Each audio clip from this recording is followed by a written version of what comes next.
We are on. What's your shirt say? What does my shirt say? My shirt says, "Do not trust atoms; they make up everything." Ah, So, yes. nice. I had it pointed out to me the other day. It's not quite accurate. Shut up, you pedantic bastard. I have one that says, think globally, act within local variable scope. Ba-dum-bum. Programming jokes. Ching. All right, so welcome everyone to the Incredulous, Irreligious, Cogdis Skeptic Zone Guide Hangout. Did I just make a dick joke? I think you did. Cog dick. Freudian slip. So we derailed in all of about 30 seconds. That's awesome.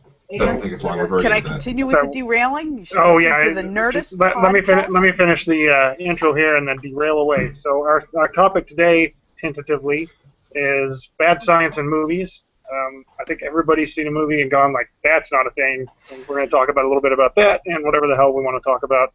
We will not be editing this because we just do it on air. We do it live. So fuck up, that's your own problem. Like, get over it. All right, so with us today is Michael McElroy. Howdy. Oh, wait, you have a cynical bastard as your tag. Mike Bowler from the Skeptics Guide to Conspiracy podcast. Your new episode on JFK Assassination Part 2 was out yesterday or the day before? Yesterday. I've not heard it yet, but I'm looking forward to it. I recommend that highly to everyone. And Rachel D is with us as well. Welcome, Rachel. And we will have... Two fire, better than one. That's right. I love that shirt. That's awesome. Johan dropped in for a moment before we started broadcasting, then dropped back out. So I don't know if he's having connection issues or what. But he tried to talk Lauren into joining us again, but he's is he around? Being quiet, and not interactive. So. Well, maybe we'll have to tempt him with like bear treats or something later. Would you do it for two Scooby snacks? Two Scooby snacks. Something to save him from the Arctic wastes where he lives. That'd be good. So on the note of, oh wait, no, Rachel, you said something about. Oh, I was going to say, if you were going to derail with dick jokes, I just listened to the Nerdist podcast of Katie Sackhoff, and it really derailed into lots of dick jokes. What is it? Brandy always says, Grandma said the money's in dick and fart jokes. Old Kevin Smith line. Those will never get old. Dick and fart jokes, nonstop. So, bad science in movies. Yeah, there is a lot of it. Oh, there is. And one of the unfortunate things about bad science in movies is there seems to be this implied, oh, it was in a movie, that must be a real thing that a lot of people apply. And man, that's so terrible. Like, I have a friend who's a police sergeant on the Oklahoma City Police Force who talks about every jackass he meets that's watched CSI so they know how to solve a crime for him. Enhance. Yeah. I've actually heard of a friend of mine whose boss, they had video surveillance of some manner of something going on at their workplace, and the boss was like, "Well, can't we get that video enhanced and like zoom in on that one spot on the video?" It had to be explained that no, that's actually not a thing. That doesn't actually work. So. No. Now, you just reminded me of an episode of NCIS where there's a hacker who's trying to infiltrate the good guys' systems, and just to show how really intense everything is to try to fight off the hacker, they end up with two people using the same keyboard to try to... Yes, that is awesome. I saw that clip. I was like, oh, a fist fight would break out in like 20 seconds. What the hell are you doing? I don't know, is that the same show where they had the they described an IRC's... I speak Leet. Yes. I'll make a GUI and VB and something or other, the thing. Well, that trace the IP address. And what's IRC? It's like two ships crossing in the night, and neither of them knows who the other one is, and they just drop off the cargo and pick it up later. It's like, what's IRC? It's a bunch of neckbeards who are smug for no reason, insulting each other on the internet. That's pretty much IRC. Raffle, lol. Yeah. I'm totally not a smug neckbeard. I'm just a cynical bastard. LOLFU. No. Yeah, there's a lot of really bad stuff in TV shows, especially crime dramas. I know a friend who is an anthropologist, and the same kind of anthropologist as Bones is in the TV show Bones, and she said some of the worst science she's ever heard, and it drives her crazy to watch the show. So I can imagine. Yeah. But it comes off as good and convincing for a dramatic. Is there ever a bad science that you can forgive because it's hilarious? Because back in Bones, there was an episode, The X in the File, where they're doing an MRI of this skeleton. Why they're doing an MRI of a skeleton, I don't know. But anyway, they're doing an MRI of a skeleton, and they set it all up that she's got the MRI going, and then the skeleton has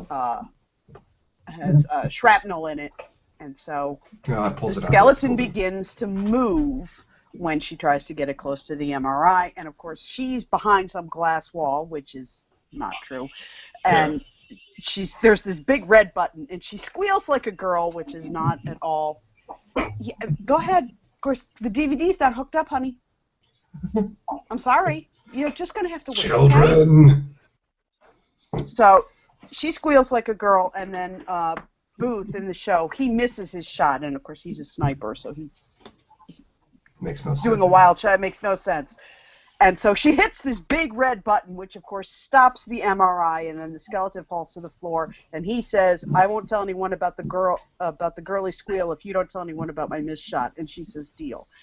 And that's totally wrong, right? MRI, the magnet's always on, the magnetic field's always running, so the skeleton, there's no big red button, there's no glass wall. I gotta tell you, there is a big red button. I work for a company that makes MRIs, and it's a system that immediately cuts off power of the magnet and tries to ramp it down from field pretty quickly. But that's for the radio field. I mean, there's no big red button on the MRIs that I was running. Yeah, it instantly quenches the magnet, so it drops all the current in the magnet and makes it remove the field. So it's for safety issues usually. So that one was actually not too bad, but the idea of Booth missing his shot when he's this sniper hits somebody like half a mile away, that's not believable. So. But there's a lot of medical crap in TV shows, that's for sure. I was talking about this earlier, and Jurassic Park was mentioned, and I thought, yeah, that's a good one to talk about. There's obviously a lot of cocked up science in that, but one of the neat things about Michael Crichton's books and movies, shows based on his books is his stories are based on like real science, and a lot of it was very cutting edge and progressive stuff that I might not have otherwise heard of, at least when I first started reading him. Now I'm probably more likely to be aware of it, but back in the day, like when Jurassic Park came out, I was like, I've never heard of anything like this. Sure, a lot of it was bullshit, but it still was like, I would have never thought of any of these things, so that was interesting. Certainly terrible science out. Like, oh yeah, we'll just take little bits of DNA from a frog. It doesn't work that way. Well, I was just listening to an episode of Monster Talk where they talked about this. There were people who were trying to resurrect extinct portions of the chicken genome that still hung around, and if you tooled them around just a little bit, they could make chickens with teeth or with a bony tail and stuff like that. And the idea was, somebody's going to try to recreate a dinosaur, but what you're really dealing with here in that case is you're dealing with a modern species that you're mutating somehow. You're not going back in some 65 million year old piece of amber and drilling out blood from a mosquito and repiecing. It's like if you'd have such a scrambled and mixed up and partial sequence of DNA, there's no way you'd be able to reconstitute anything that looked like an actual dinosaur from it. Like you'd have to insert so much modern DNA into it. It would look like some hideous cyclopean blob out of an H.P. Lovecraft story or something. It would not work.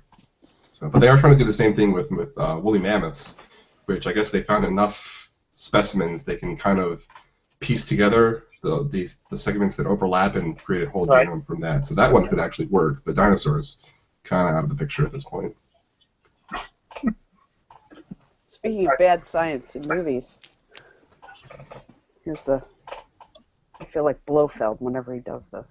I think we mentioned last week about space movies where there's sound in space. Yes. Also explosions in space. I remember the first time I saw a video of what an actual fire in space looks like. I was like, wow, that is crazy looking. It makes sense.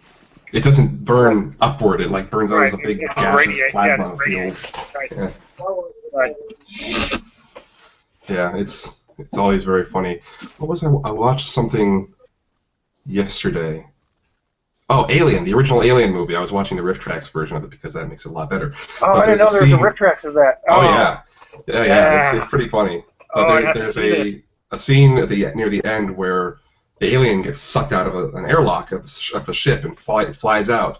and you can tell that it's falling downward. Like there's actually a down that it's falling towards as it falls out, which in space doesn't really exist. So there is no such thing as down from outside of a spaceship. But there's not enough gravity, there's no down. Right. I thought that was really funny. And the fact that this alien has blood made of acid that can eat through anything but the alien itself, and you can still cut through the alien with just regular metal. I was thinking about that, like, what?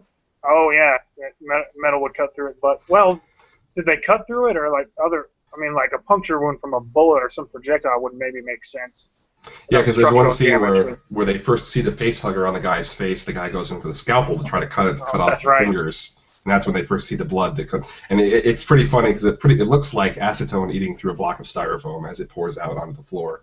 So I'm pretty sure that's probably what they did, is just paint a block of styrofoam and pour acetone with dye in it onto it. But, they called it molecular acid, which I guess is every acid is molecular acid. I don't even know what it'd be if it's not molecular. It's atomic acid. It dissolves the bonds of the atoms. Is that a thing? So, Rachel, I have to ask, your video looks different. Are you on a phone or tablet by chance? I'm on a tablet. Why? Well, I asked because I've had trouble with video chatting on phones and tablets before, or mostly on phones. This is the first time it's worked for me on a tablet. That's awesome. Yeah. So, before it wouldn't work for me. The technology is getting better, for sure. Yeah. Make it better. So Mike Bowler, you have thus far remained silent on this issue. I think his microphone might be muted or Yeah. turned way down. Am I? Oh, there you are. Are you here cussing us all for bastards and we didn't know it? Yeah, that may be. I don't know. Did you go find mice or something? Come on. Go. It's Attack of the Mini Line. Yeah. Yes. Well, Skeptics guy did Prometheus. Yeah. And tore it up for shreds. And I hadn't seen the movie at the time. It's been on HBO now, so it is pretty.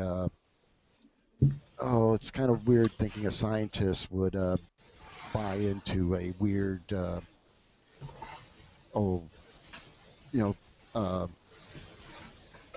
Like right at the beginning, they're going through all these archaeological sites, and they seem to think there's space aliens. That seems a little weird. Yeah, they see this repeated pattern in a whole bunch of artwork around the world, and they instantly say, "Oh, it's a star map." Really, it's two-dimensional. Right. That's how the universe works, right? Yeah. And I remember in Prometheus, Neil deGrasse Tyson called them out on the line, like, we're 500 million miles from Earth. He's like, yeah, so you're near Jupiter?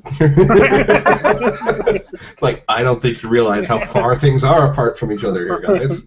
What you just said does not mean what you think it means. Yeah. 500 quadrillion, maybe? That would be? No. Yeah, that movie was pretty horrendous, just from a believability standpoint, too, because you have a bunch of highly trained specialist scientists who accept this mission not knowing what the mission actually is. And right. It's like this mission where they're in cryosleep for months. See, and they have no idea what's going on. That's unbelievable, though, if they're like, we want you to do this mission. I can't do that without you telling me more about it. Here's this enormous sum of money. Mystery mission, huh? Like that.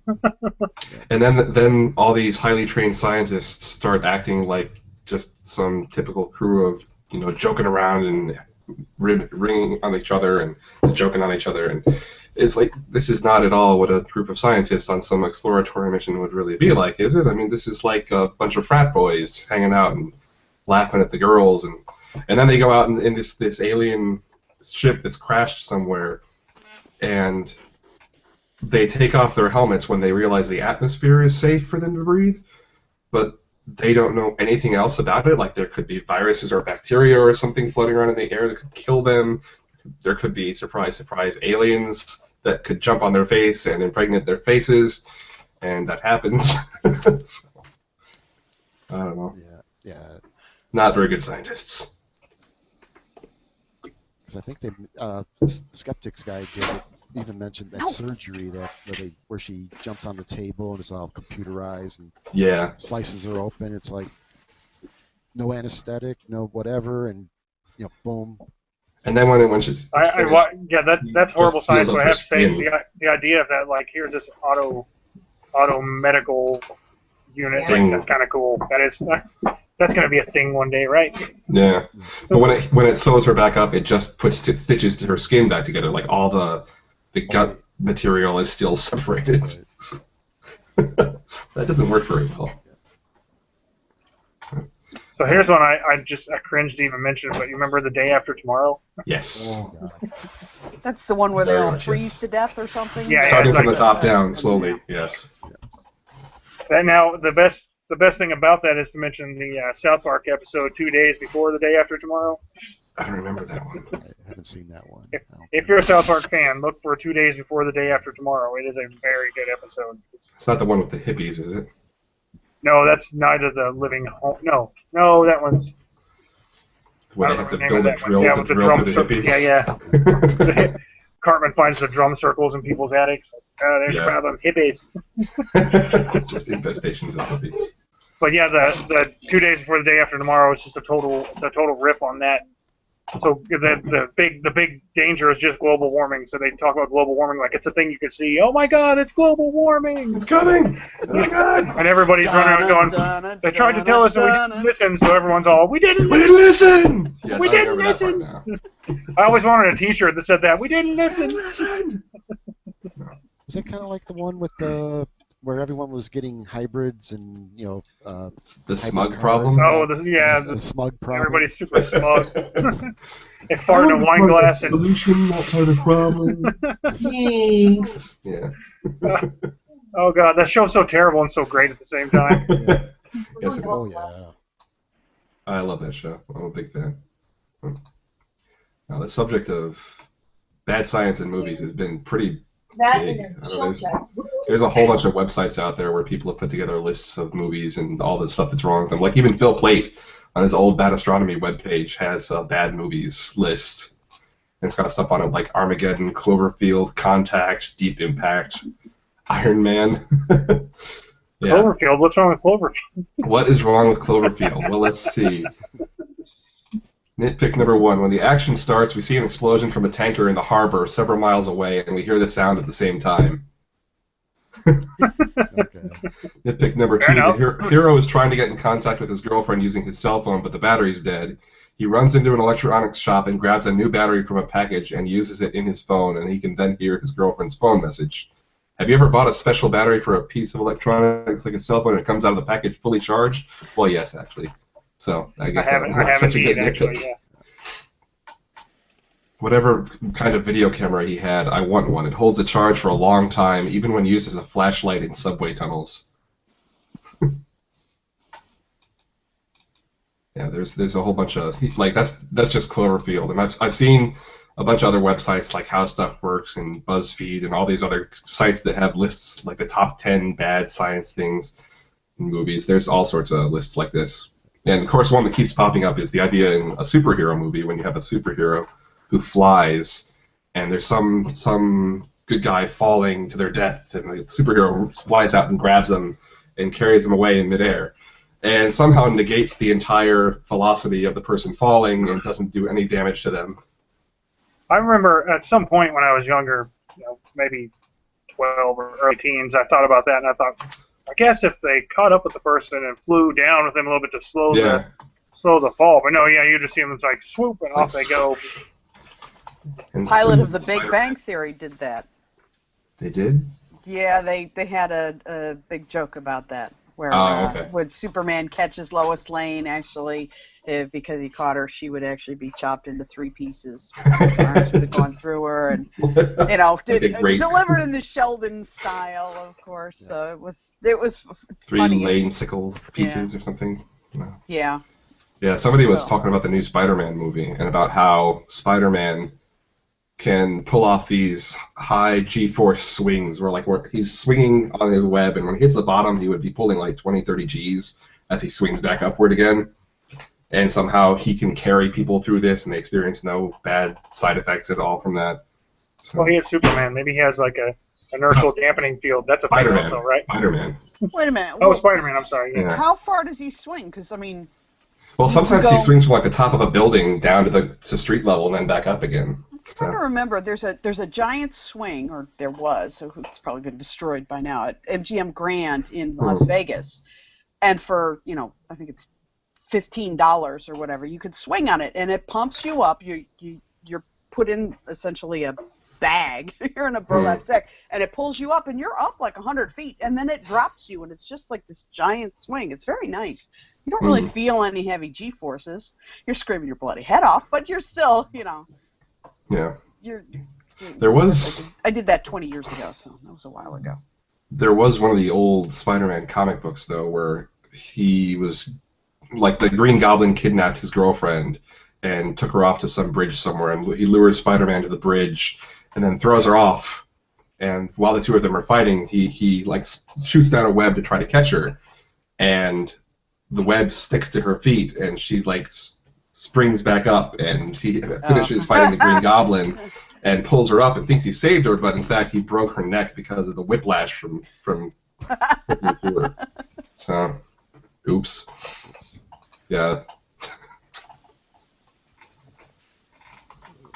That was actually good science, I guess, in the comic book, but I don't know.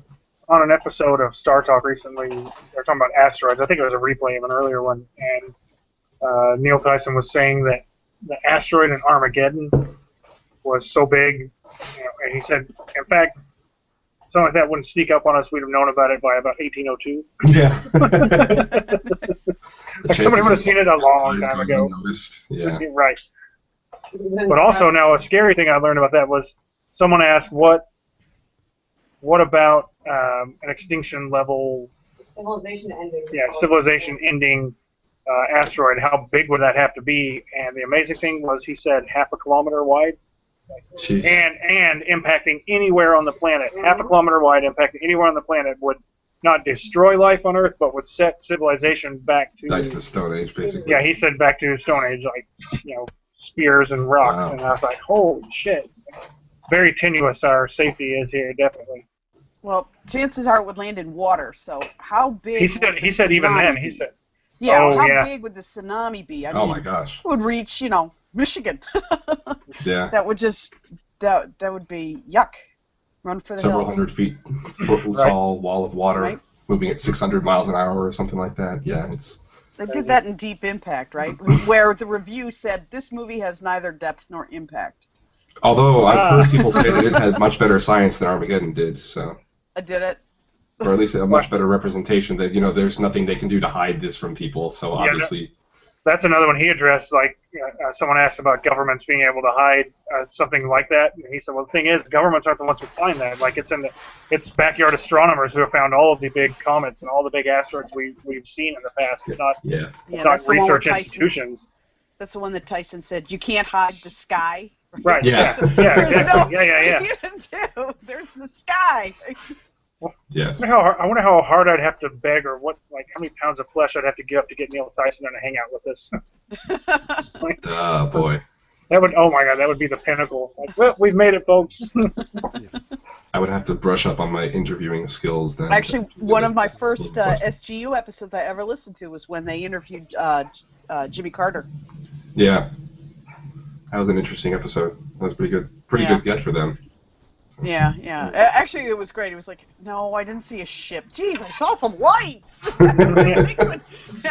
Everyone says I saw a spaceship. I don't know what I saw.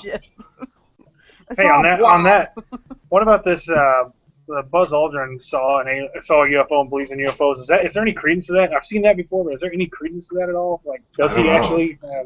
I don't think so. That's just bullshit. Someone probably. It's on unknown.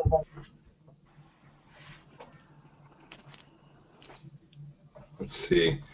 It looks, just by my quick Googling here, it looks like he was on the Howard Stern show in August of 2007, and Howard asked him about the supposed UFO sighting, and Aldrin confirmed there was no such sighting of anything deemed extraterrestrial, and that said they were 99.9% sure the object was a detached panel from the shuttle, or from the ship that they were on. So yeah, nope, no UFO.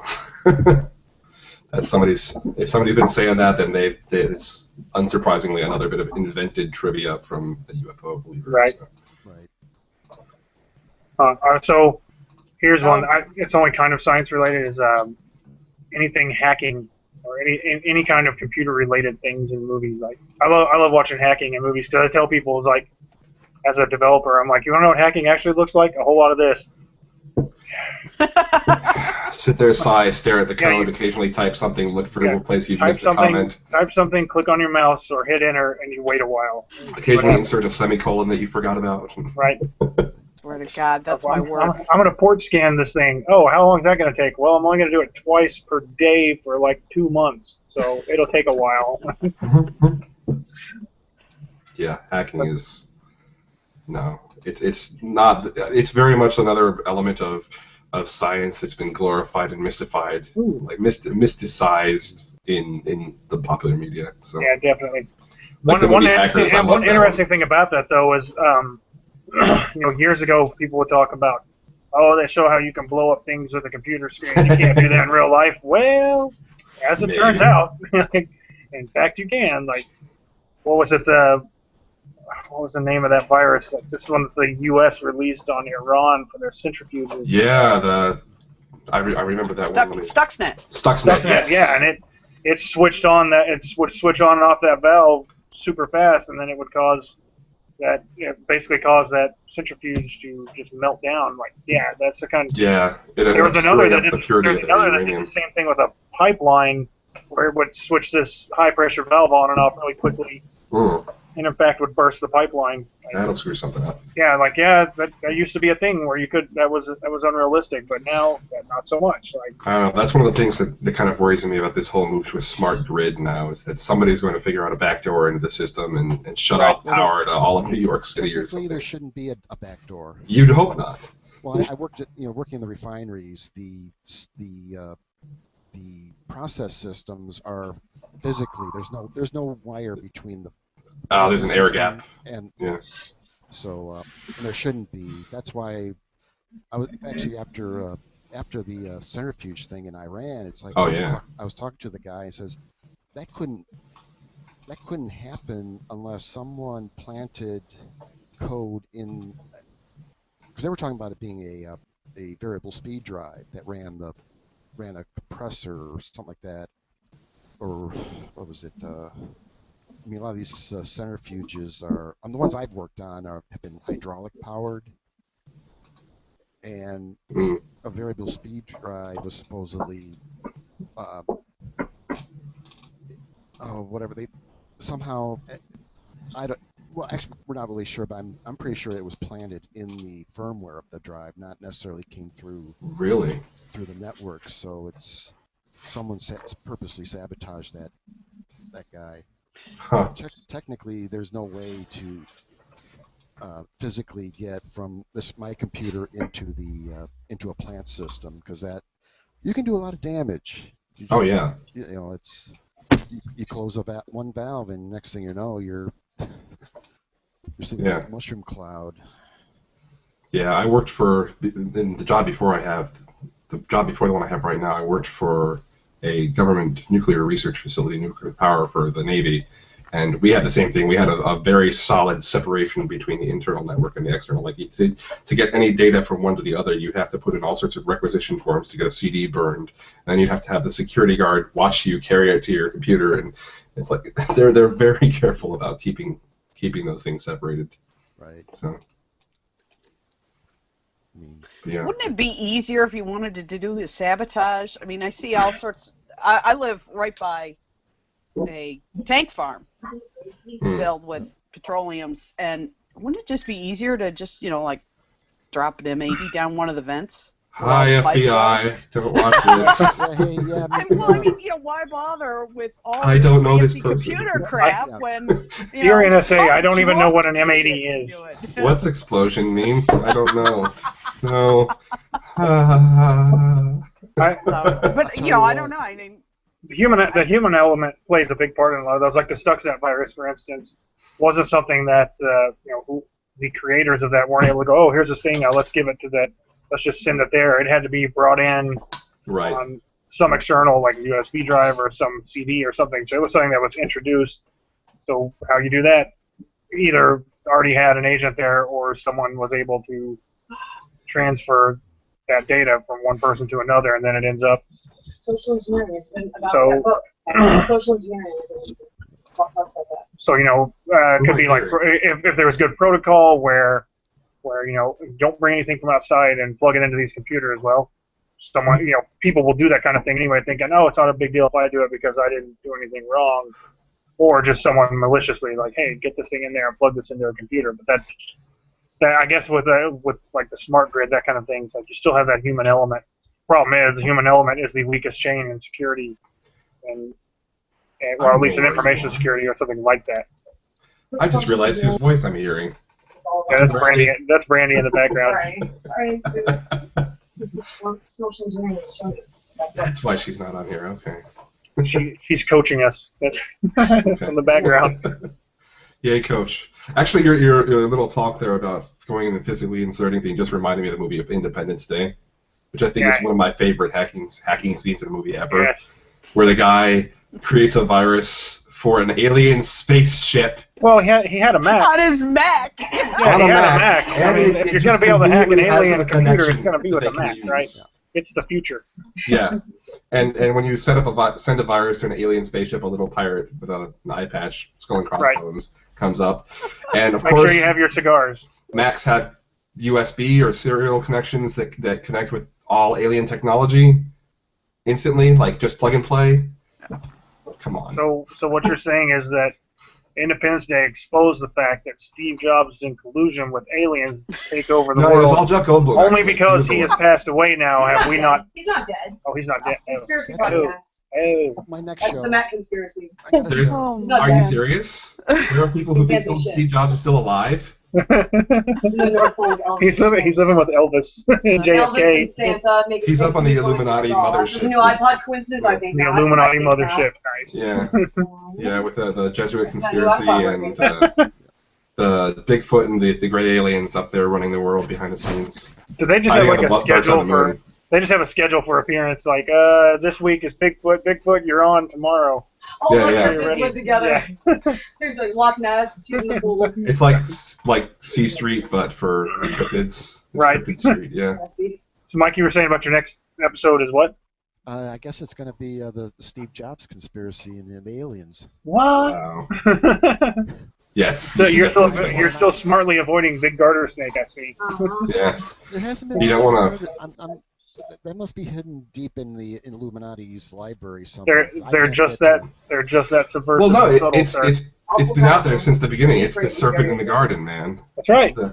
Yeah. What kind of serpent was it? Oh, it wasn't some big scary python. It was a garter snake. Yeah, clearly it wasn't a poisonous snake, or it just would have bit him and been done with it. It had to trick him, so it was a garter snake. Right. Like, look, I'm harmless. I'm pretty.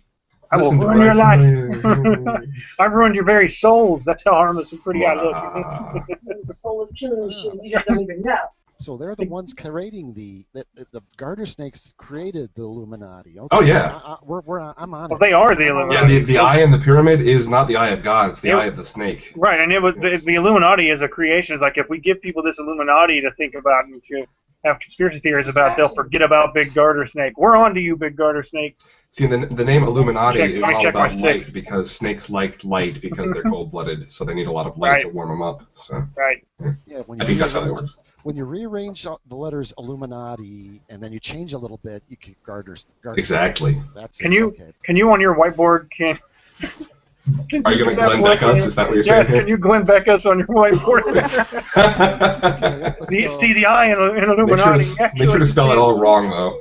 Like, make up Latin words that actually mean snake or parts of snakes along with that. So. Serpentus. He's drawing the pyramid in the eye.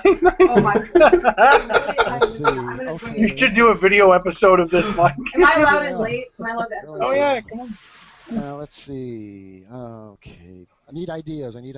Come on. So what we've got here clearly is this reptilian eye. See, this idea that we're fighting this hidden species of reptilian humanoids. They're the descendants of the original garter snake, which was the serpent in the Garden of Eden. And they've, as it says, the enmity shall ever be between us, and he shall strike our heel, and we will crush his head. But they're always striking at our heels, and they're the snakes. They're hidden, man. They can look like us, but they're really snake people. And so they hide behind this eye, which they convinced us is the eye of God, but it's really the eye of the snake. It's the snake, man. That was very well done. Yes. That was good improv, sir. Yes. I'm very good at making shit up. We're officially off topic now, right? I guess so. Bam! Okay, so our revolution had that snake don't tread on me, so yes. So that's okay. Yeah, here we go. Oh my God! You just blew my mind. That's the snake striking our heel, and we're crushing his head, like the Bible says. But the snake is telling us not to tread on him. Right. Okay. Let's see. Well, we're getting there. I think I got a good start now. Or maybe the revolutionaries were the ones who were cutting the snake up, and the snake was telling us not to step on him. And it was us fighting the snake, man. It's all about us fighting the snake. Don't tread me, bro. And now the snakes are back in power, as you can see from all the supposed video artifacts. Well, the pieces of the snake, because it fell and Superman tried to catch it. Yes. There we go. And back then, Superman had 12 arms, and they just divided it into 13 pieces. Well, he just kind of fumbled. Went crazy trying to grab it, and there. Because snakes are they're hard to grab when you're moving fast. You have to kind of just cover a lot of area. And yeah, it's because it's probably slithering around trying to, yeah. Jesus. So, movies. Movies. No one's brought up the infamous Star Trek 4. What? Or I don't think I've seen Star Trek. infamous 4. Star Trek anything. Like, Yeah, that's I true. love Star Trek, but I'm well aware that the Where science. the guys out in space No. are listening to the whale song that's traveling through space. Right, yes. Because, Wow. space is Star Trek. noisy. Star Trek's full of bad Travels, science, yeah. but I love Star Trek, so, or at least some of it, I guess. I have not seen that movie. I gotta watch it now, I guess. What? Yeah. The voyage home, Star Trek 4, that they go back in time and they grab a couple of humpback whales and then they go forward in Good time. philosophy. How are they going back in time? They slingshot around the sun. It gets worse.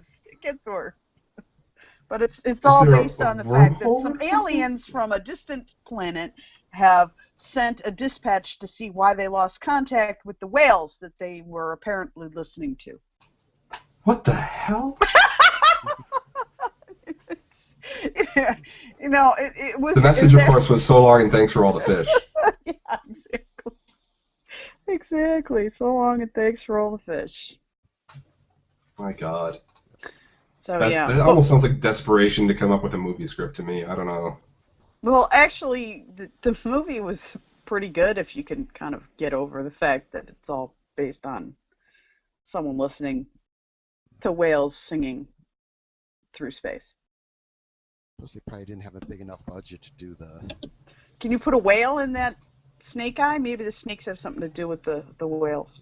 Here's a link that I'll post in the, not exactly show notes, whatever we call it, the post about the Hangout about 10 myths about space travel that make science fiction better. So how bad science can actually make science fiction movies better, and that's a big thing. Like, so I don't pick much of a science fiction movie.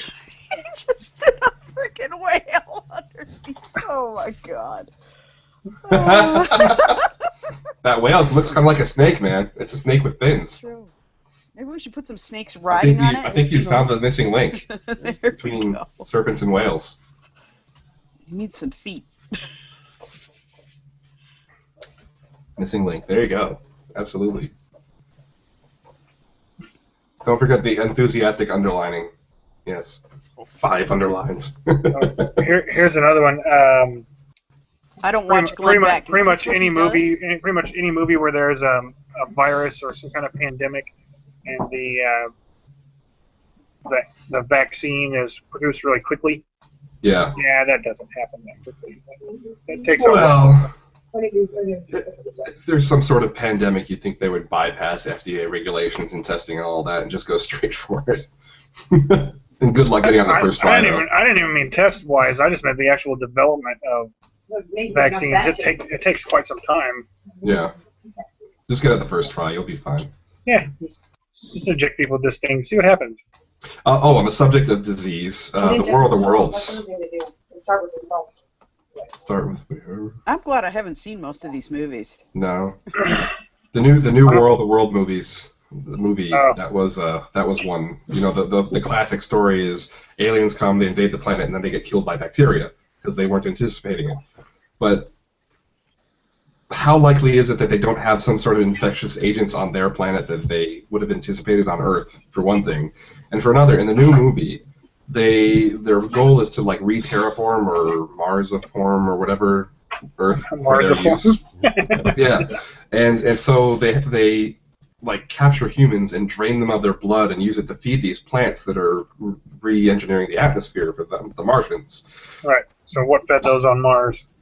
Yeah. So they know all about human blood. Why would feed Martian plants? Why wouldn't it? Who doesn't feed on that? Well, that's another thing. That's something else I'd love to talk about. That was my gardening secret. Was I'd go out there and just a little cut every now and then, drip some blood on the plants.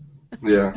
But this idea that they'd snap at me when I walked by after that, but other than that, they were very vibrant. No.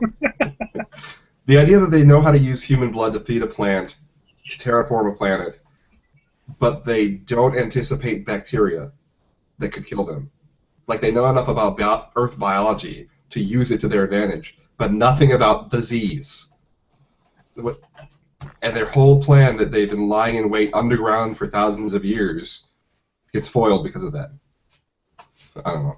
But the thing about why would they use human blood to feed plants? What are the chances that an alien species that evolved separately on some planet somewhere is going to be able to metabolize anything that evolved here? Like we only can metabolize stuff on Earth because we all have the same basic biology. It's like, what are the chances they actually have DNA, for that matter? It's like this is a completely different biome that they're living in. Right. So, I'll be right back. No, the snakes have gotten to him. Oh no. Or maybe the whales. Last one, the big garter snake. Yes. That or so much bad movie science talk that he needs a drink now. I haven't seen Glenn Beck ever, actually. Oh yeah, Glenn Beck is all about pulling out a chalkboard or a whiteboard and charting out all the different elements of his conspiracies.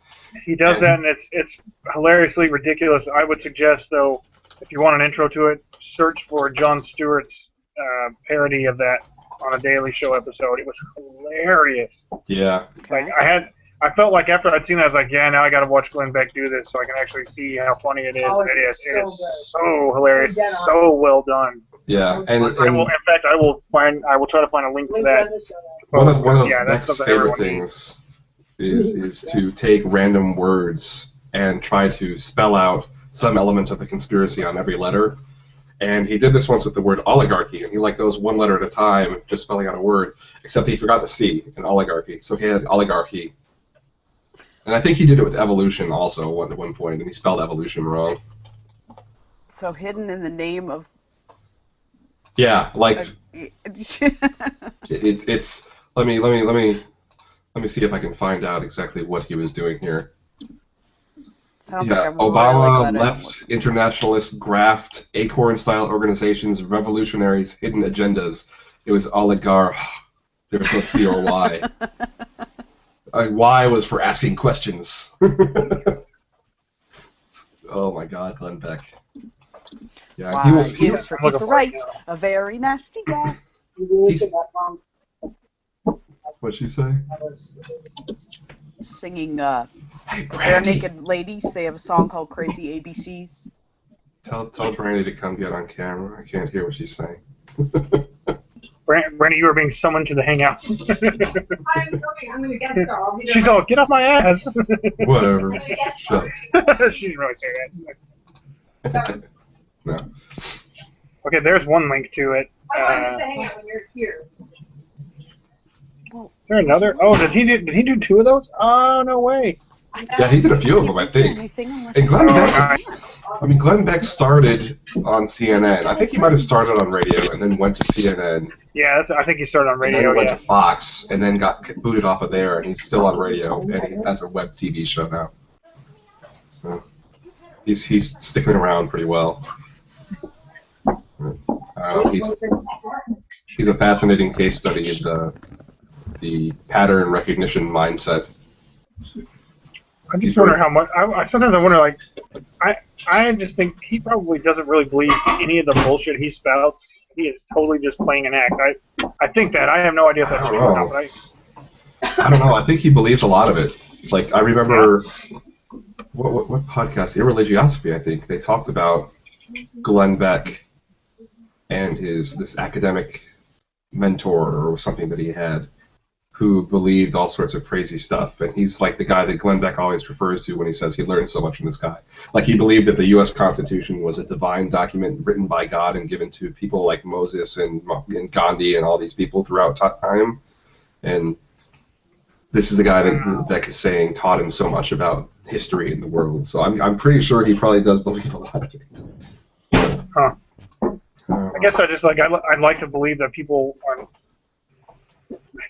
I know some people can believe really crazy shit, but I guess I like to believe, like, no, this big corporation wouldn't actually put some nut job on that believes this thing, and I know that's silly, but yeah, he gets the listeners, he gets the ad revenue. That's what they're looking for. The media is there to entertain more than it is to inform nowadays. Right. So, Right. Yeah. Which is a good reason that they put bad science in movies. To round us back around to the topic. They really want to entertain rather than teach people science. So, you know, there's always that element of the suspension of disbelief when you're watching a movie or a TV show. But explosions in movies is another big one I like. Oh, we just duck our head down when this explosion happens and we're fine. Like, never mind the concussion. The concussive effect of that explosion. Yeah, you gotta or duck behind a wall real quick. That'll do it. I just watched and then other people go flying. So next to you, those people go flying. Right. If you're not important on Star Trek, you go flying. Or a bullet that makes you fly backwards when you get hit. Oh, they don't wince when they get shot, but they wince when they're taking it out with a knife. Right. I love that. Right. That reminds me of the old black and white Superman show where the bad guy shoots at Superman and he stands there and takes it and then dodges when the bad guy throws a gun at him. Gotta watch out, man. Might be a gun made out of kryptonite or something. I don't know. Right. Ooh, kryptonite bullets. Has that been done? Surely that's Yes. been done, right? Yeah, okay. Yeah, I was say that's got to have been done by now. Yeah, in fact, there's some there's a whole, like, the DC and Marvel have been making a whole bunch of direct-to-DVD, like, cartoon movies with superheroes lately. And one of them was, like, the Justice League versus the Legion of Doom or whatever it is, and this one guy finds out all the weaknesses of the Justice League and uses them against them.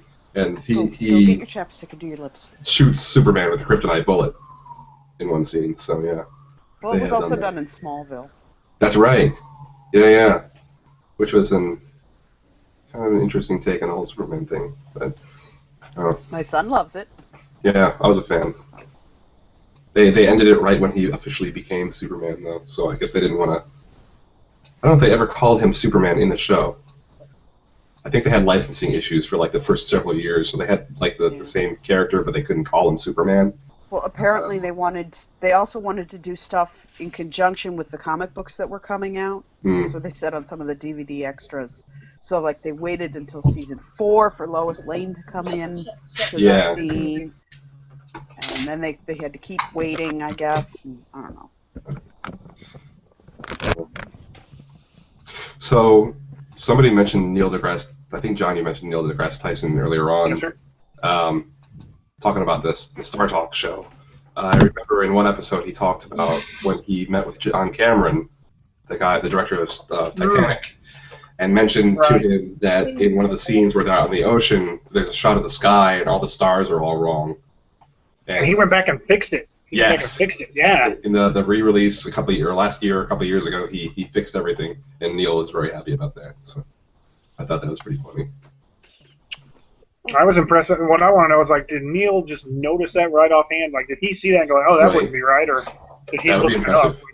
I imagine, like, listen to him talk on Star Talk when they do the questions and answers, and he doesn't research, so he just like thinks of these things off the top of his head. I'm like, God, that dude. Yeah, he's just brilliant. Yeah, that dude I is couldn't amazing. imagine just recognizing that right away. So here's one. In the original Superman, Christopher Reeves movie, when he turns back time by flying around the Earth. My question about that is, like, the way it's depicted makes it seem as if, like, because he's flying, the Earth went backwards. But was it that, or like that's his perception that the Earth was now going backwards because he was going so fast? Is what I wondered. Yeah, like what was it that he's affecting the Earth, or that he was just himself was moving so fast that to show that. Okay, it's really sad that I know this, but you're right. What happened? Apparently, they did that because that's how he saw things, because he was going so fast. And that didn't really happen, but that's how it would look, or how his brain would interpret what was going on. I don't know. That's how they said that in the DVD extras. So. Interesting. I want to say, where was it? I was listening to. I think Caustic Soda mentioned that one time, and I started thinking about that. I was like, is that why they would show it that way? Or? Well, but see, what's really going on there? It's not a like relativity thing. It's just that Earth has laminar flow, which means that when you stir it the other way, all the mixed up fluid goes back into its original form. So, have you ever seen that demonstration where you have like a little layer of gelatin or something in the glass? You drop fluid in it and then stir it, and then stir it back the other way, and it reforms the drop. So that's really what's going on there. Is that you've got everything happening on Earth. When you turn the Earth backwards, it just undoes everything that happened. So yeah, that's how that works. What is John saying? Nothing. Why? Okay. He's talking. Oh, did I have to hop off. My children are screaming for. Okay. Okay. Well, that's all right. We're coming up on our hour anyway. So. Okay. Rachel, thanks for joining us. Bye, Brandy made it here. You tap out, Rachel. I'm tapping in. Okay, good. I got this. So, Brandy, tell us about some bad science in movies you've seen. Putting you on the spot. Okay, how about now? Yes. Okay, it depends on whether or not you consider psychology a science, because that's my pet peeve. It's the only thing I know anything about, really. And pretty much just pick a movie where there's psychology. Big fucking problems, all of it. Silence of the Lambs, I love it. Big problem. I basically have to decide, I'm going to enjoy this thing, and if the story is compelling enough, I'm just going to overlook it, because I quit picking at things. The only exception being the Matt Damon movie, what is it, with Robin Williams. Good Will Hunting. That one does a stellar job of the psychological process. Sopranos, I mean, it's a TV show, but does an awesome job of showing an analyst. But most of the time, if they show a social worker or a psychologist, they run so many red lights that I just have to kind of compartmentalize and take a deep breath and just not ruin the movie or the show for other people. That's all it is. It's like people look at me like, don't. I'm okay, let it go. Well, if Hollywood and media have taught me anything over the years, it's that because I laid on a bed once, I want to sleep with my mother. Well, if Hollywood has taught you anything, it's that if Hollywood teaches you anything, is that social workers are evil kidnappers of children who will come and take your kids for no good reason, and that's a terrible thing, of course, and that psychologists are anything from money grubbing to incompetent to, I mean, just name the bad thing. The psychologists are that, manipulative, stupid, whatever. But you really need to be aware of social workers, because all the stuff they do is random, and they take your kid first offense, and you never see it again. So that's the thing. That's a process. That's what they teach us in social work school, mostly. They teach you guys how to talk me into cutting my own face off and swallowing my tongue, right? Well, you can do that. If you talk, you have to be really, really good. That's why they don't show how it actually goes down, because that's a real thing, and they don't want to teach everybody, It's one of the secrets. Things. Yeah. You have to learn the spell and the stuff they don't want you to know. That's the real stuff they don't want you to know. That's a 300 level course. I have my master's degree. That is a master's level. They teach us tongue swallowing techniques in the master's program. Bachelors are really not qualified. I mean, they're really not far enough along in their, evil to learn that. It's minor evil when you're a bachelor's student. Master's is master level evil. Thus, master. I mean, you can master in CBT. There's something to that. Wayne State has a master's in CBT. Double entendre. Wayne State. Completely off subject. Oh, okay. I have to bring this up real quick. Last week, when the joke was made about you being on CP time, oh, okay. I thought to myself, I was like, that must mean something other than what I'm thinking, because what the fuck? I thought you were going to say that. He's on child porn time? Like, what? Oh they know each other really well? It's like, what the fuck? No, my God, no. No, it was a race joke. It was an inappropriate race joke. So I said to myself, I was like, there has to be something else to this, because that was not a joke anyone would make here. So I'm like, I'm just going to listen until I figure out. Well, it's not that I wouldn't make that joke. It's that it didn't fit and isn't funny. But I would make that joke. It just, it wasn't good. That didn't apply. Lateness has nothing to do with child porn, I don't think. I was way late. What does that mean? Since we weren't calling you the Pope, I guess there was no need for that joke. Pontiff, yeah. Let's kiss your ring, indeed. Cardinal or Pontiff time. We know there can be no half-black Pope. We all know that. Come on now. Latin is one thing. They're leaning into the whole race thing, so just give them time. They're slowly adding brown to the mix. Yeah. It's like we have a Latin Pope, but he looks very white. Once they go black, they'll never go back, and everybody knows that. Like, the president does the same thing. That will give a whole new meaning. Once you go Catholic, you never go Catholic. That would be the soul Pope, wouldn't it? Like, so just name a movie where there's psychology, and I will tell you what's wrong with it. I can't think of something. There's so many, they're glutting in my head. I have like an impasse going on. I'm like short-circuiting. I don't know. Silence of the Lambs. That's my favorite. Silence of the Lambs. Okay, well, the tongue problem. But even then, I think if that were really possible to just bite off and swallow your own tongue, there are people that good at that technique, but he's not the psychologist. Like, is it possible to talk people into anything who are really psychologically weak? Yes, obviously. I mean, people get Stockholm Syndrome, identify with their captors. People get talked into suicide bombing. You can definitely talk someone into doing a self-destructive thing who is prone to that thing. But, yeah, it's not magic, and he is not a trained psychologist. I'm thinking, like, the professionals. Those are always the problematic. TV version, Hannibal. I didn't see it. Oh, it's such a good show. Oh, I'll watch it then. It's very, very much a silent. It's kind of surprising the stuff that they allow on TV on really? Show. It's very graphic. I find that happens a lot these days, especially on cable networks. Yeah, I don't have cable. No female nipples, but bodies because girl bits are dirty. Decapitated and folded into pretzel pieces and impaled on antlers and. Yeah. Girl bits are dirty and shameful. Don't you know that? Yes. Don't you know that? Well, religion taught me that a long time ago. Well, you live in Oklahoma, but Michigan's enlightened, so me and him, we don't have those kind of hang-ups, but we recognize the rest of the world does. In Oklahoma, growing up, I learned that you should just be ashamed of yourself for having a vagina. Absolutely. We know our place.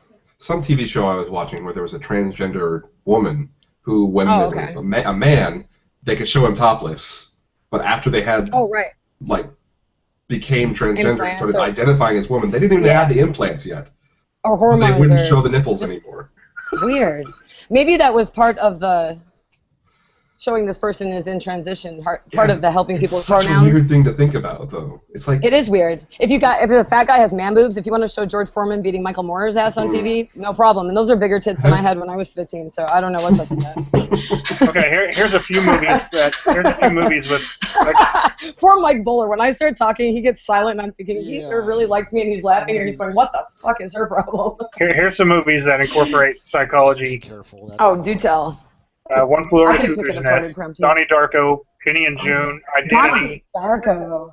The Cell, Running with Scissors, Lars and the Real Girl, Little Miss Sunshine, The Long Kiss Goodnight, Rain on Me, Silence of the Lambs, which we mentioned, Copycat, Awakenings, Rain Man. Awakenings is legitimate. Awakenings American Psycho.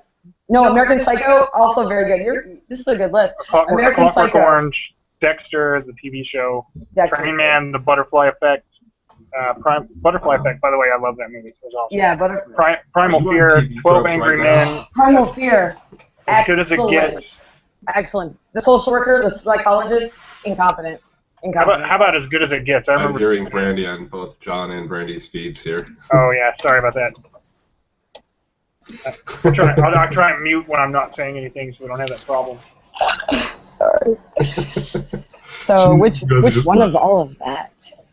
Which one of all of that? God, anywhere. You could start. You said Awakening was good. What's that about? Accurate, because it was, I think that's Oliver Sacks, and so because it was a real story of real people and it actually happened and he was involved in the making of that movie, it was either Ramachandran or Oliver Sacks. It was a real life. No, it was Oliver Sacks. In fact, I listened to an episode of Radio Lab, a short episode where it was about his birthday, and he talks about when he wrote Awakening. He's like, basically, like, whatever he was doing before that, they're like, you're terrible at this, write books instead. They only did a good job of it because he was so hands-on and because the material came out of his head, and he's excellent at conveying things that are, you know, bizarre and foreign. They did a really good job, but it's a subtle kind of miraculous what happened there. It's not like, oh, I talked to someone who's swallowing their hands. It's not that kind of thing. I'm surprised I haven't heard of that one. Awakenings? Oh, it's worth watching. It's very good, and have to see if it's Netflixable. And it's not magic. That was a book he wrote. So if you're interested, check that out. I may have it. If I do, I'll drop it to you. Oh, did anyone post their Kindle IDs? No. Okay. I didn't. All right. Well, if you do. Yeah. I'll try to remind everyone to do that. Yeah. So when Mike Bowler gets back, we'll do a little wrap up.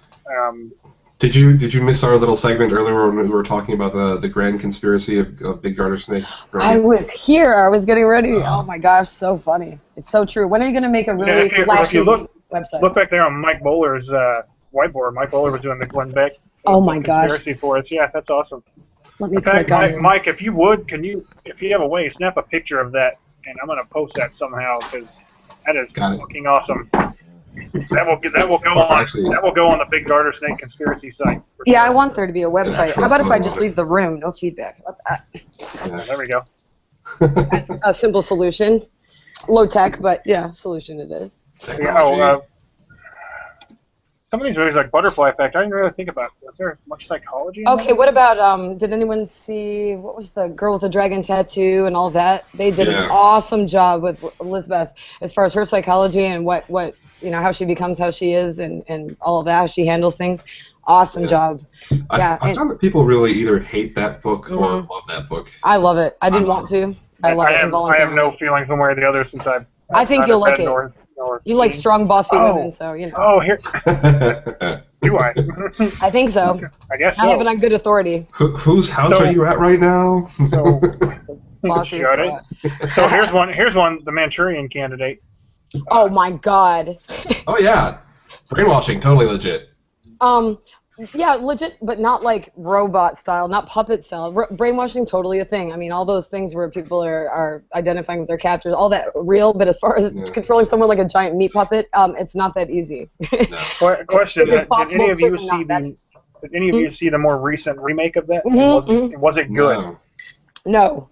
No, because I had so many problems with it. It wasn't a good story, so. Regardless of the bad psychology or not, the old version of it, I just thought, man, I love that movie. I've seen it a few times. No, you will be disappointed. You will not have any suspension of disbelief. The whole time you're going, no, why, what, huh?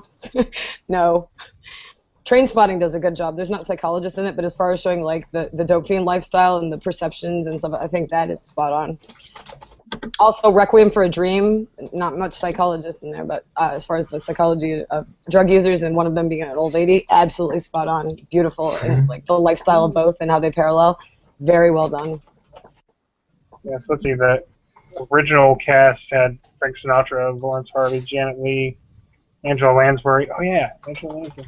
What was the one? Boy, her character, she was creepy as hell, wasn't she?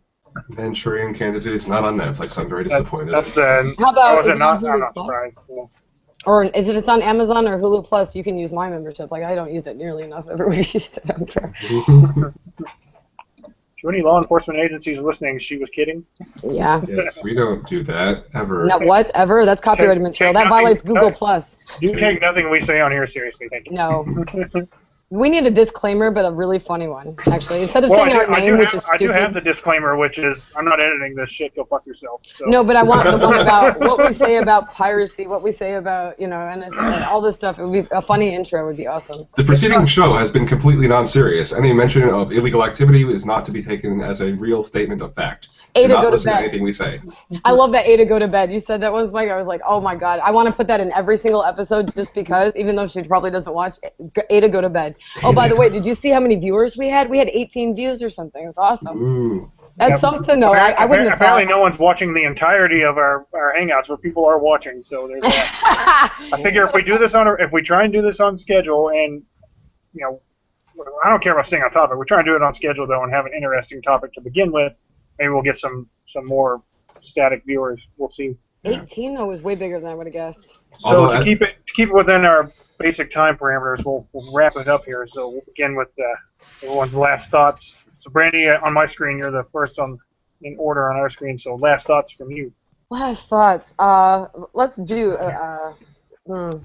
Yeah, I showed up late, so I can't be like, let's do a part 2 of this. But I think there are so many more movies and TV shows, and specifically we could get to not where they got the science wrong, but we could talk about skepticism on TV, like how about Fox and Mulder, for instance. Like, no, she's not a skeptic; she's ignoring reality. That is not the same thing. We could talk about skepticism in the media. Yeah. Portrayed as either haters or stupid. That's a good idea. It almost a follow-up to skepticism in the media. Yeah, I like that. I'm down with that if everyone else is. Yeah, there was even a movie called The Skeptic, actually, that I didn't see it. Was about a man investigating a haunted house, I guess. I'll have to go back and look. If it's the one I'm thinking of, I'll have to go back and reread through the plot. But yeah. I think that's the one where Hilary Swank or someone like that. 2009. Hilary Swank ends up actually being psychic. Oh, wait, that's the other thing. The skeptic's always wrong and stupid. That's the other Tom thing. Arnold's in it. I want to see it now just because Tom Arnold's in it. Yeah. Tom Arnold. Big fan, are you? No, I'm not even saying that just for some reason now. I'm like, oh, he's in it. I just want to see this movie now. I want to see what kind of ass he plays or something. I don't know. Really, Tom Arnold.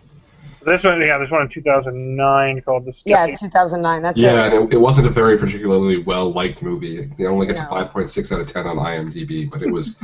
What's it get on Rotten Tomatoes? I was going to say, Rotten Tomatoes, they're pretty accurate, but they bum me out because I want to go to the movies, and then I read Rotten Tomatoes, and I'm like, oh, never mind. Yeah, it was... this guy goes into this place, he's a hard-nosed skeptic, and then realizes that all the things that he's seeing are hallucinations, and... Oh, my gosh. But it ends up being supernatural at the very end. Oh, wow. 8% on the tomato meter. Oh, my gosh. How about Beautiful Mind? Holy crap. I'm going to drink as I watch that. A Beautiful Mind? That would be another one. Just awesome job. That's interesting they did such a good job since they phoned in a lot of his symptoms. Like what I can't remember that guy's name, but he actually suffered, yes. What he actually suffered was not what you see in the movie. No, but they did a great job of depicting it. You can just say, okay, not famous person, this is how that goes. Yes, absolutely. Beautiful. Well done. And they quantify, or, they were able to visualize something that is really hard to even describe, let alone make a picture of. Make a picture of the crazy. Oh, Shine. That was another one, making a picture of the crazy. Good job with that, Shine. So, M squared. Final thoughts? Me? Yeah. Final thoughts? M squared. I don't know. It's easy to get hung up on bad science in movies if you really want to focus on the science, because obviously it's entertainment. It's not mostly not educational. At its best, it is. Yeah. Yeah. That is one thing for me. I'm interestingly able to suspend my this is bad science. I can't like this movie. Whereas like horror movies, I want to watch, but I can't suspend my disbelief long enough to enjoy them. Yeah. With science fiction, I'm like, no, I'm totally okay. I don't expect this to be realistic. For me, there's a certain point even in sci-fi where the suspension of disbelief only goes so far. It goes so far. If it's a compelling story, fine. Like I just recently rewatched Starship Troopers, and there's a scene where they're shooting a nuclear bazooka at these giant alien bugs. They're like 500 meters from them, and a nuclear explosion goes off, and all they have to do is duck behind a rock wall, and they're perfectly fine. Perfectly fine. Radiation exposure, nothing. So right? That's right on the border for me. That's a documentary, I thought. I watched that, I was like, documentary? Starship Troopers? Yeah. Yeah, they have these gigantic spaceships with huge weapon systems, but they still send down hundreds of thousands of soldiers to the planet, who all fucking die because they're eaten by aliens. And then later they send these fighter jets down, or whatever they are, to firebomb. So they could have saved 300,000 people die in the first attack. That's the number they get. They could have all lived if they just fucking firebombed it at the beginning. Well, you know what's great about that though is that actually sounds like some kind of total clusterfuck that I could see happening. Like, let's send in a bunch of troops first. Like, it's like, oh yeah, we bomb them first. No, we'll put boots on the ground. That's it. Boots on the ground first. Boots on the ground. We'll have a presence. I say start with the virtual presence. With a camera and a journalist to like document and narrate the battle as it's going on. What about signs? The cameraman is just sitting there 6 feet from this giant bug, and it spears him through the chest, and he's just standing there the whole time and attacking this other guy. Signs has that problem. These aliens are so smart, but they're going to go to a planet where their problem is water. You can see that we're water from fucking 10,000 galaxies away. We're a whole water They planet. don't have the whole What? spectroscopy thing that we have. You can see what chemicals are. He always ruins his own movies by showing me the bad guy. I pictured something so much scarier. When you finally show me the alien in Signs, I'm like, I'm not even a little bit afraid of that thing. What the fuck? No. What's his name? M. Night fuck up a movie. Shamalama Ding Dong. Shamalama Ding Dong. M. Night Shyamalan Ding Dong. I don't know why he shows me the bad guy. Ugh. So, Mike Bowler, any final thoughts from you, sir? I kind of agree with Mr. McElroy. I mean, it's definitely, when I watch a movie, I don't care, if the science is messed up, because I'm there to be entertained. I know that, to be honest, Hollywood, I mean, that's all they're doing is trying to entertain us. So. But it should be good, right? It should be entertaining. Like Prometheus, it's unwatchable from what I understand. At least put some effort in. I went to see Prometheus because, damn it, I wanted it to be good. I knew I was like, I'm walking in like, this is going to suck. No, I want it to be good. I want it to be good. But everybody in the Skeptiverse said it sucks. Right. Great special effects, other than that, Yeah, the plot wasn't particularly believable. The characters were believable. You mentioned The Cell. As far as great special effects, beautiful, beautiful. Yeah. I have seen part of that as a movie. I keep telling myself I will watch one day. And I've never it's seen all beautiful. I don't know about the story, but it's beautiful to watch. So pretty. I don't have a whole lot in the way of final thoughts to wrap up. I've covered everything I had to say so far. But anyway, so we'll wrap this up for today and be back next week. We'll post next week, we'll do it next week, I guess. Next week, yeah. I'll post up our topic today or tomorrow, and I guess that'll be it. So. Cool. And I will be gone next week, so it'll be the three of you, I think. What? Unless you can rope somebody else in. Can't. Where are you going where you don't have the interwebs? Are you becoming Amish? I'm going oh my somewhere. God, awesome! Yes. Keep no poking at Lauren. electronics I'm at all. jealous. Keep poking at Lauren and see if you can get him to drop in here again. Yeah. So we'll see. Beware of the garter snakes. They are out to get you. And maybe Johan will make it next time. He dropped in for a minute, then dropped back out. So I don't know, whatever that's about. But yeah, so next week then, skepticism in the media next week. So then, thank you everyone, all one viewer currently, and whoever else watches this, and see you next week. Play in your head some outro music now.